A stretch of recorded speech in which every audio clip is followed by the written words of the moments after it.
Welcome to Black Feathers Podcast, a true and honest conversation about disabilities for all. I am your host, Dr. Crystal Hernandez from the Cherokee Nation. And I am Shauna Humphreys from Choctaw Nation. Today we have Miranda Carman with us from the Muscogee Creek Nation. I met Miranda a few years ago through our tribal autism work on a national level. We then discovered we had so much more in common than just the love of the work. We discovered we both lived in Oklahoma. We both had children who were autistic, and in fact, they were both receiving services from the same place. So, from that point on, I am so thrilled and happy to call her a friend and a sister. So, Miranda, welcome. Thank you. Thank you for the invitation. And I am glad to have met you as well, Crystal. And it's been a pleasure getting to know you over the past, I guess, couple of years now, and just all of the wonderful work that you do in Indian country. Thank you. So why don't you tell us a little bit about yourself and some of the work you do, but then also your personal tie into the disability community? Okay, so Miranda Carman. I currently serve as the Secretary of Community and Human Services at Muscogee Creek Nation. By background, I am a licensed clinical social worker and spent prior to me taking this position at the tribe, served as the mental health lead at Indian Health Services headquarters. And so in that position, I was able to make a connection with the interagency group at the federal level. I'm involved in a lot of things at the tribe that deal with social services and social work. But I will say that since my son was diagnosed with autism, it's been a big piece of my heart. And it's been something that I've been passionate about ever since. And just am glad to be on today to be able to share a little bit about what I've learned and a little bit about my story in accessing services in Indian country. So I guess I'll start just start from the beginning of whenever I first started to see warning signs. And I hope that some of the experiences I share today are helpful for moms out there. But some of the early warning signs that I saw in my son, he around age right before his second birthday, he started to lose a lot of his language. And I, was, thinking, knowing that I had, not a lot of experience with autism, but I'm going to go back. So I didn't have a lot of experience with autism, but I did have some introduction to autism and kind of what to look for. And so I started telling my husband, well, he's losing language, and he was like, well, talk to the pediatrician about it. And so I was like, okay, I will.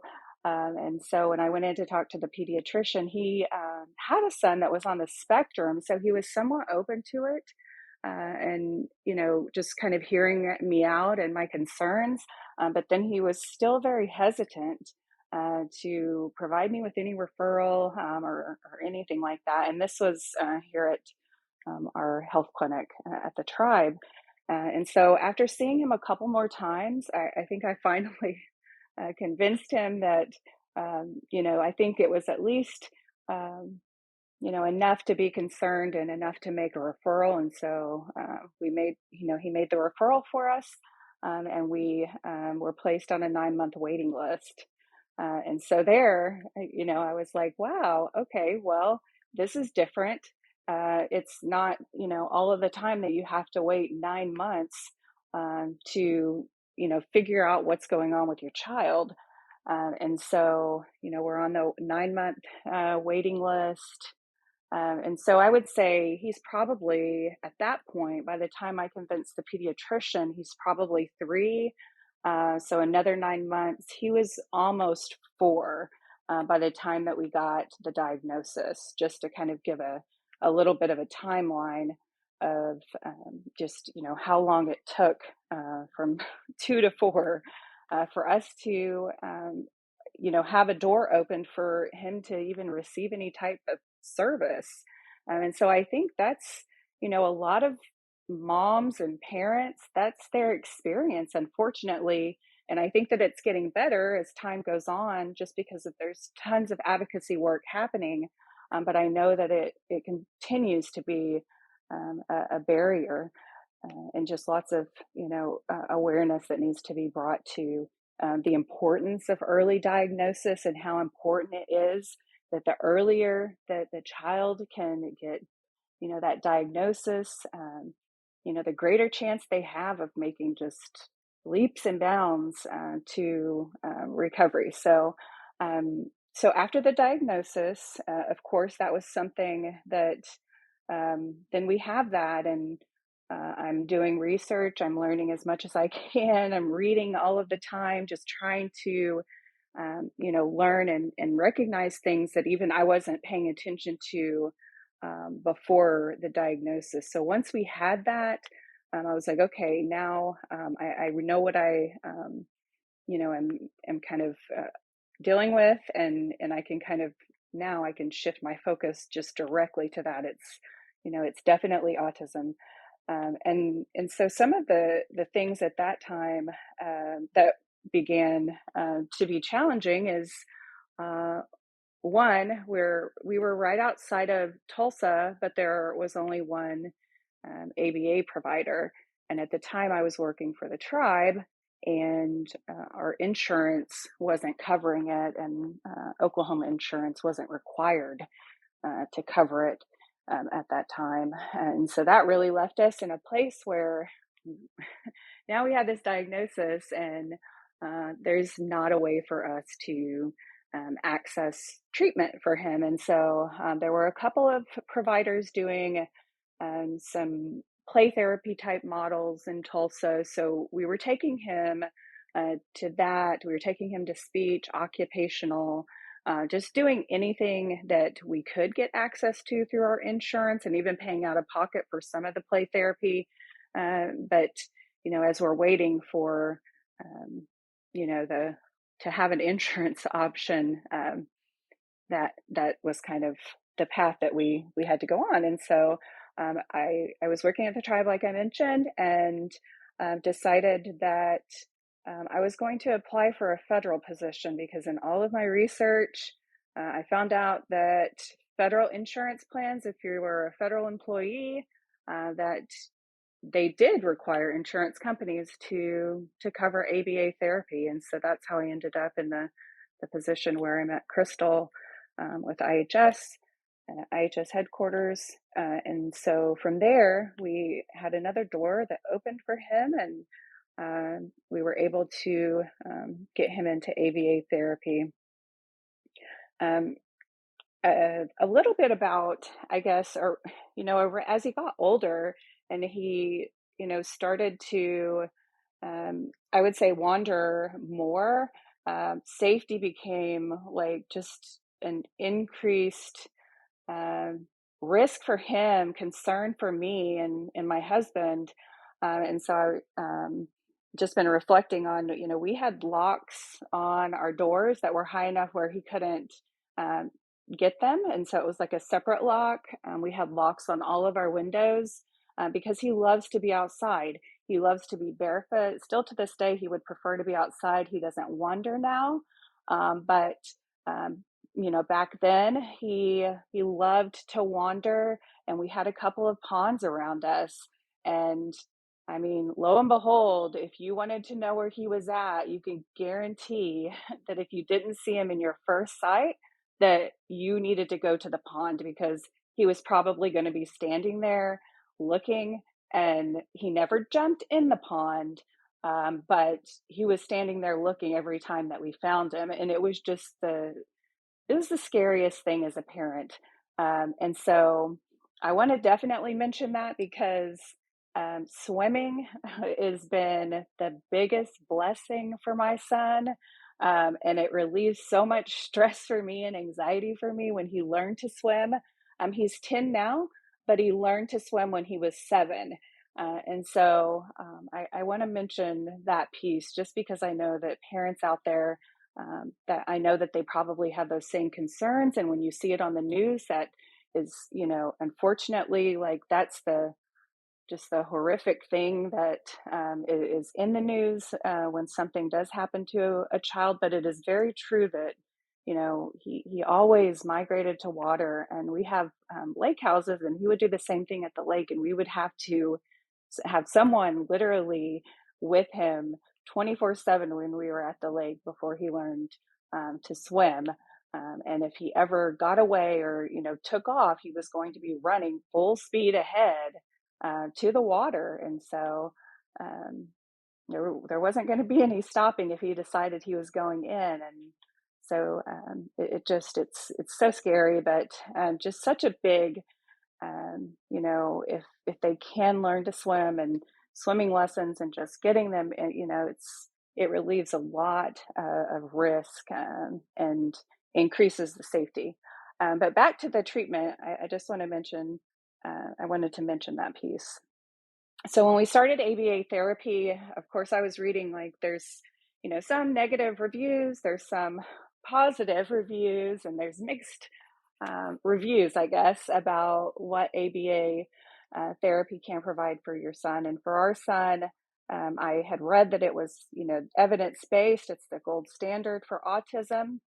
And, as a practitioner, you're always looking for the best possible, evidence-based practices for your patients. And so, I really was open to ABA therapy, even with the mixed reviews, because of the research that had been done. And I can say today that it worked for my son, and I'm thankful that the doors were opened at the right time.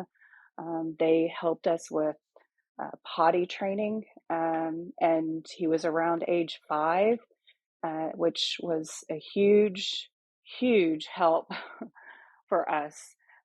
And they came to our house and, gave us all kinds of tips and tricks. And we spent a couple of days literally doing nothing but documenting his every move.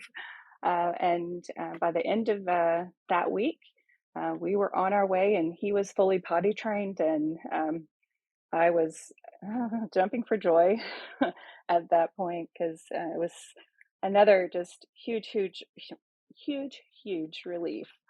Um, so his ABA therapy, he was in ABA for about 4 years.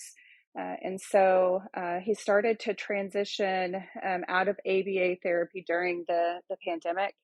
And so he's now going to school full time. When he was doing ABA, there were points during his therapy that he would do a half day at school and then go to ABA therapy. So it just really depended on, some days he would do full days at therapy. Some days we really did, try to integrate him as much as we could into public school. But now he does spend full days at school, and it's amazing, because in the beginning, that was not a possibility. For him to make it even through a couple of hours was a big deal. And so for him to spend, full days at school now, he's in the 4th grade, and of course has an IEP. And that's another thing that parents, we're their biggest advocate. We have to read and research and know about all of these things that our kiddos need.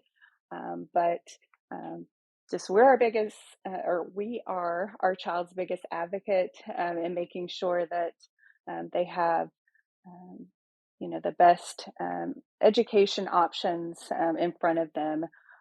There's unfortunately in Oklahoma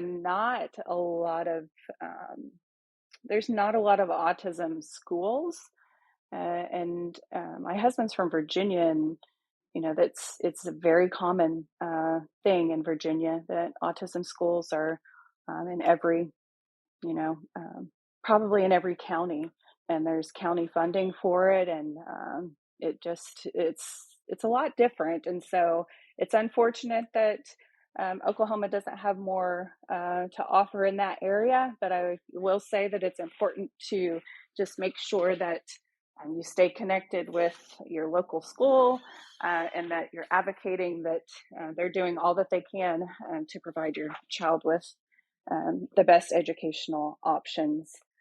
So you mentioned a couple things. You mentioned a couple things I just want to circle on, super significant things that you've said. You talked about just the time that it took to get you from I have some concerns or some questions about things I'm seeing and feeling about my child to the point where you actually get number one the referral to have an assessment, but then the assessment. And so do you see that now in your new capacity, working with tribal citizens and other tribal nations, and do you see that there's a massive gap among providers still? Do you see those long wait lists still?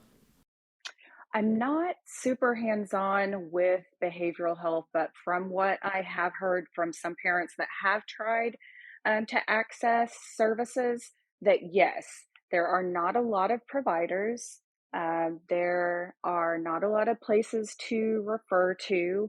Um, I can't speak on the pediatrician and if that has gotten um, better or not, but I do believe that there's still a significant gap in providers and providers being able to get those assessments done early because, like we both know, it's the most important thing, and then opening up that door, so that they can have access if they, are diagnosed, that they can have access to those critical services. Absolutely. And, even to take it a little step further, is yes, we know there's a huge demand and not a whole lot of supply in terms of those professionals able and capable of diagnosing. But there's even less of us that are natives who really understand the culture and who can really serve in a different way. There's even less. And so that is just something I'm hoping we'll see change in our lifetime. Yes, that would be phenomenal. And I think this, is one place to start. And I know you're a huge voice, Crystal, for this work and just bringing, the awareness to this issue that we do need more people. And I know that, we're moms, so of course we're invested in this, but it would be nice to see even others outside of, the mom network that would join in this fight so that we are able to get more of our native providers on board. Absolutely. And then the other thing you mentioned, and I just really want to make sure that we emphasize it, is the elopement and wandering, and then the inclination towards water, because we know research, we know with the data that's published, is that our kiddos who are autistic, who do elope or wander, they do wander towards the water, and teaching swimming lessons is vital because they drown at disproportionate, massively high and terrible rates. And so that is amazing that you took that step because you knew that he was drawn to the water. You knew that he did have this tendency to want to be out, and you took that step. And so I hope that others can kind of step in that same direction. It saves lives. Absolutely. Yes, yes. And I spent a lot of time with my son in the water, and we didn't do any professional swimming lessons, but any chance that we had, we were in the water and just giving him every opportunity to learn and just working with him. And I would say in the beginning, even he wasn't a real fan of learning to swim, even though he loved the water. And I think the resistance to the water, it was stimulating for him and he liked the feel of it. But there was a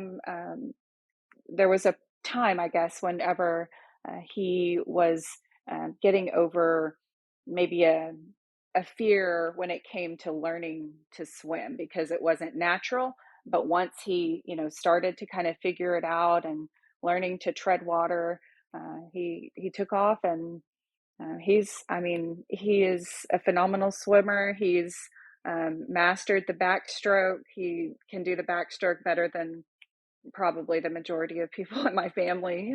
So it's pretty That's amazing. wonderful. You know, the other thing I just want to kind of talk about that you mentioned is you started in your tribal network and you started through the pediatricians and clinics there. And I've talked to, so many people around different states in tribal clinics and that work with children. And I've asked some of them, do you screen? Are you following the guidance? Are you doing 18 months and 30 months and continual developmental monitoring? Are you doing those things? And I wish that the answer was overwhelmingly absolutely, but it wasn't. And so that's one thing I hope we see change is that folks are being taught this, that they're given the resources to be able to do screenings. And then if they are doing screenings, that it actually has a trigger to a referral. And then that the referral doesn't take 9 months, 1 year, 2 years. In some places, we're hearing up to 2 years of a wait in order to get a diagnosis. And really what we're saying is that diagnosis, like you mentioned, is the key that opens the door so that you can get the services and supports, whatever that may be, whatever that choice may be for the family or the need may be for the individual. But it's definitely needed. And going through this whole process to wait a year or two, it must be excruciating for some families. I know I went through a wait as well for my own family.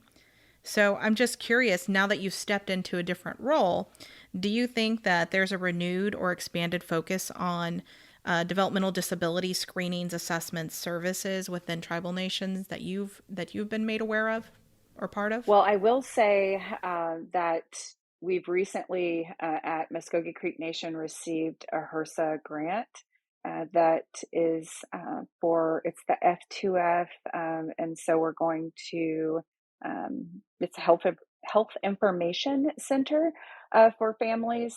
And then I'm also hoping that we can get some support down the line to be able to expand that small pot of money, but we do have enough for one FTE for one person to come on board and to solely focus on developmental disabilities, which is the first time really that I know of that this has happened. So I do know on the tribal side that there is a focus on it. We did a community survey not too long ago that we were just wanting to hear from citizens on what was their concern coming out of the pandemic, and where could we best support citizens. And one of the responses that we received was for special needs children. And so that really caught the administration's eye and attention, and so we've definitely focused in on that. And like I said, we were awarded, I think we're the first tribe to be awarded, tribal government to be awarded the HRSA F2F Health Information Center grant. I believe the South Central, their consortium was also awarded. And so I'm really looking forward to building on that. I know that, it's every little step, it seems like you just keep kind of moving forward.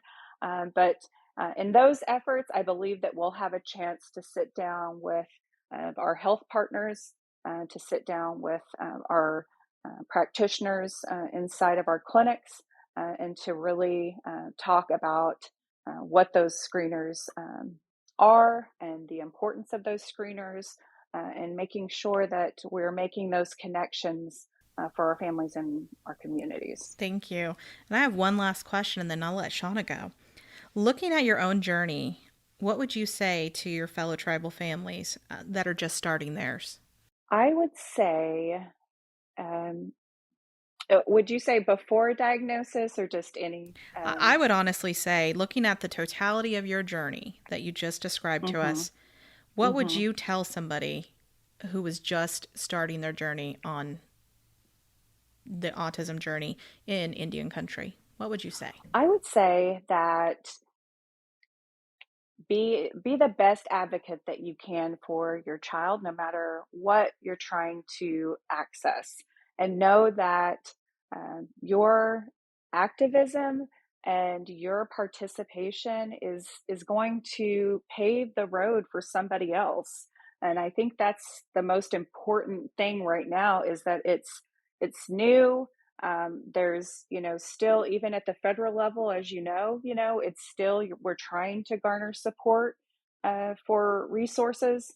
So I think it's just continuing to have conversations when you can, in all facets, to make sure that people are knowledgeable, and are aware of the barriers that families are facing, that people are aware of some of the challenges inside of our health system. I think just being open about our experience as parents, but really knowing that it's a journey, it's a process, but what it looks like right now, um, it will not always look like that. And so just sending a big message of hope that, stay locked in, stay involved, even though I know that it's tiring. It's so tiring.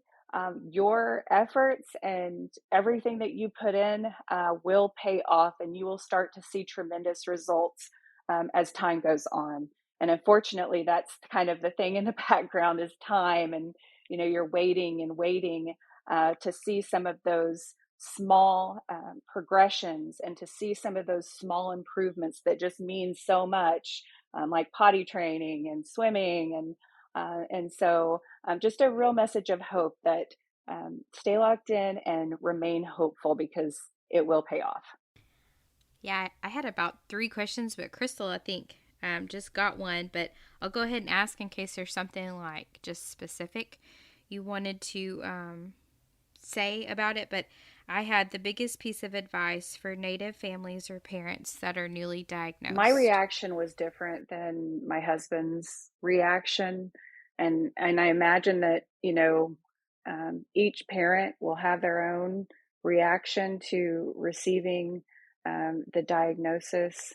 And so I think, like I said before, that it's this is not the end. It is really the beginning of your journey, and to know that the way that it looks right now is not the way that it will look in, you know it could be a year, it could be 2 years.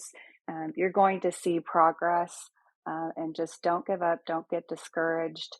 That you've done the best thing in getting your child the diagnosis, even though it hurts tremendously, to know that your child is going to have some of those challenges in their life. But at the same time, you've opened up a door of resources that your child now has available to them, and you're doing the best um, that you can in opening that door. Thank you. Another question I had is so, like, if you could wave a magic wand and looking at your journey from going, and you have that perspective from tribal to federal, what could that tribal network look like to support families with autism? I have that magic wand. I have that magic wand.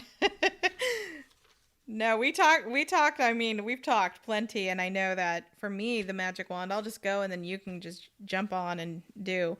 For me the magic wand is a lot of things. It's number one, the tribe's working as a blanket and a network. So if one tribe has some strengths and has done some great work and moved the dial forward, lean in and build together collectively, and really that's the strength, is coming together and learning from one another, but also take the systems and the things that you've seen states and government do, learn from it and do it better, and really help the families through this journey, whatever that resource or that need may be, because the gaps are massive, and some places even have bigger gaps than others. But it's really, and there's a lot of pieces to that magic wand question, so I'll let Miranda go.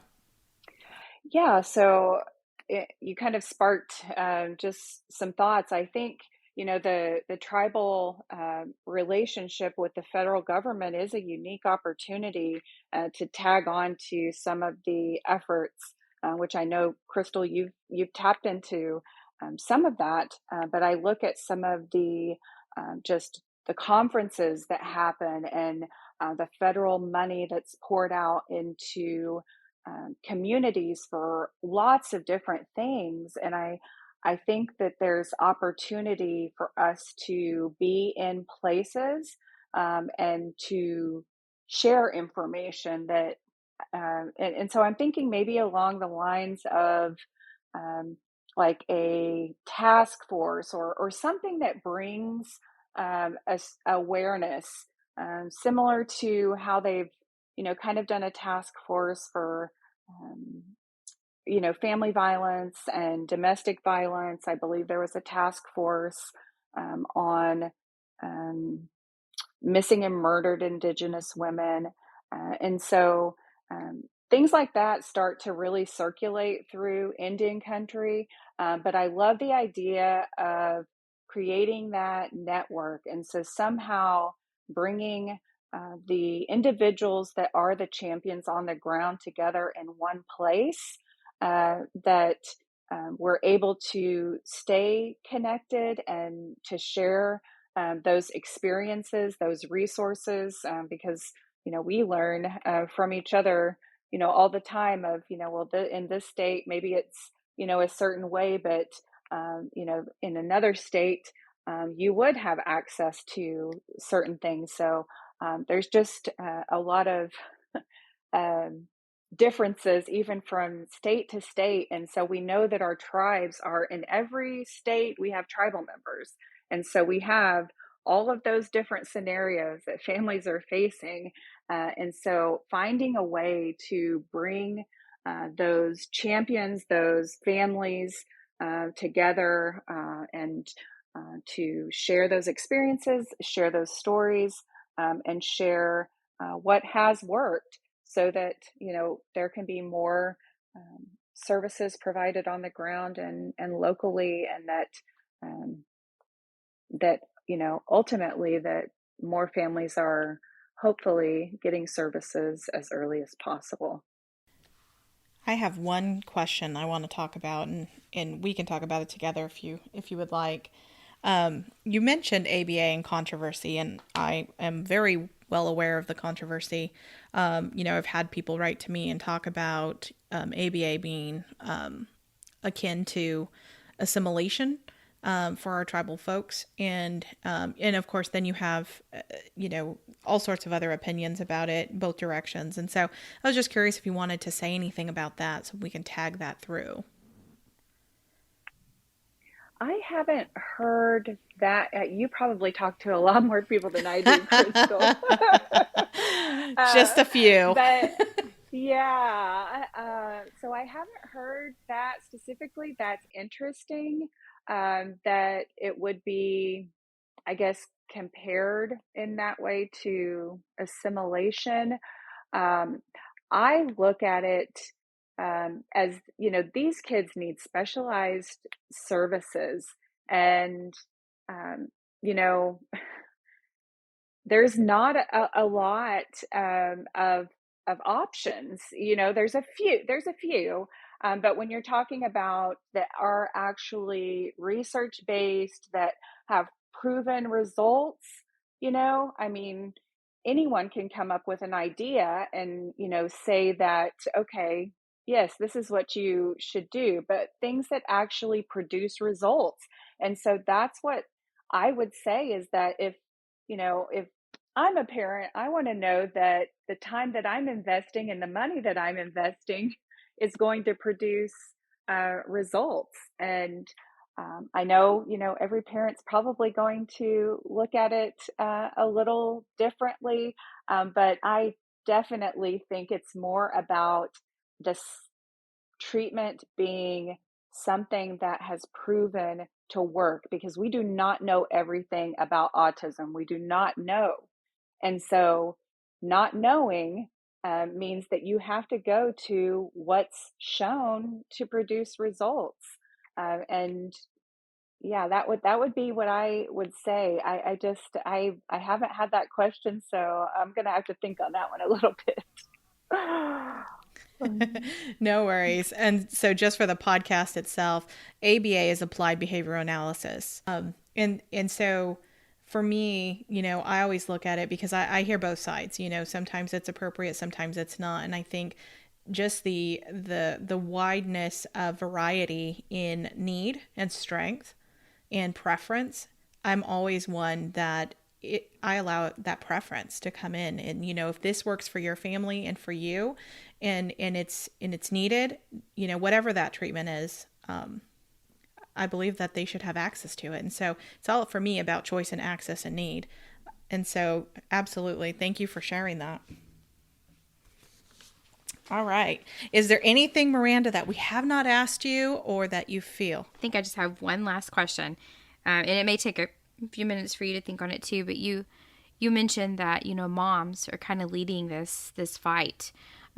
So what would be your plea or kind of your pep talk to someone or to our audience to get them to join the fight? Like how could they help or we help in joining in this fight? I think awareness, and people taking the time to learn about autism. If you have someone in your family that has a child, um, have a conversation. Learn what you can. Be open to it. Don't be afraid of it. It's not something um, that we need to be afraid of. It's something that um, I think that people just they really need to be open to gaining more awareness. And so I would just ask that people are um, not sorry, that people are not judgmental in what they see. If they have questions about a behavior that they see, um, ask about it.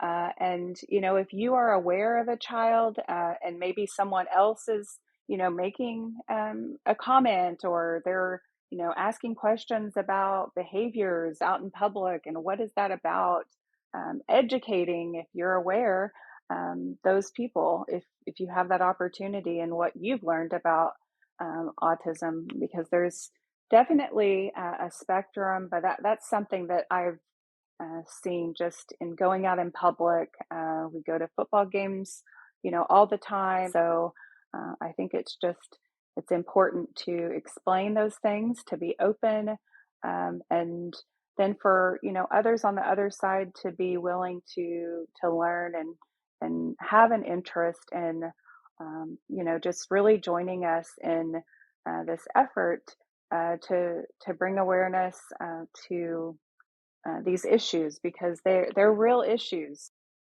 Well, thank you, Miranda, for sharing your story. We appreciated it. And I can speak for myself, and I'm sure Shauna feels the same way. It was wonderful to have you, and we definitely appreciate the work that you're doing.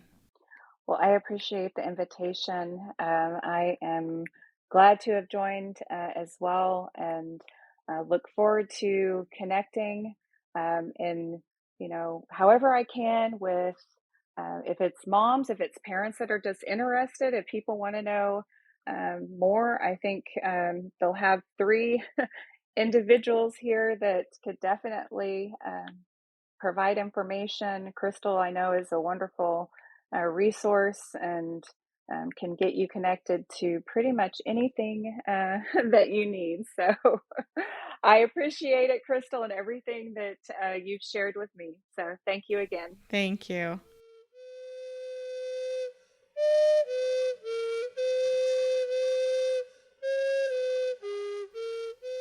Native proverb: we will be known forever by the tracks we leave on others.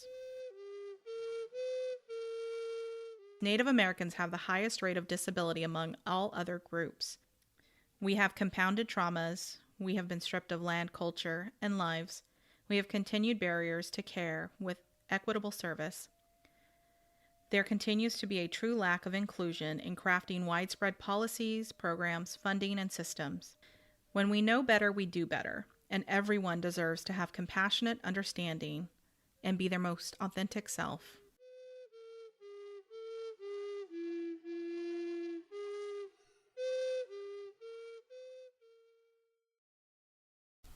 If you or someone you know is experiencing a mental health crisis, call the 988 Suicide and Crisis Lifeline, which provides confidential 24/7 support by dialing 988. Join us next time for a discussion of developmental disabilities and hear stories from our wonderful guest.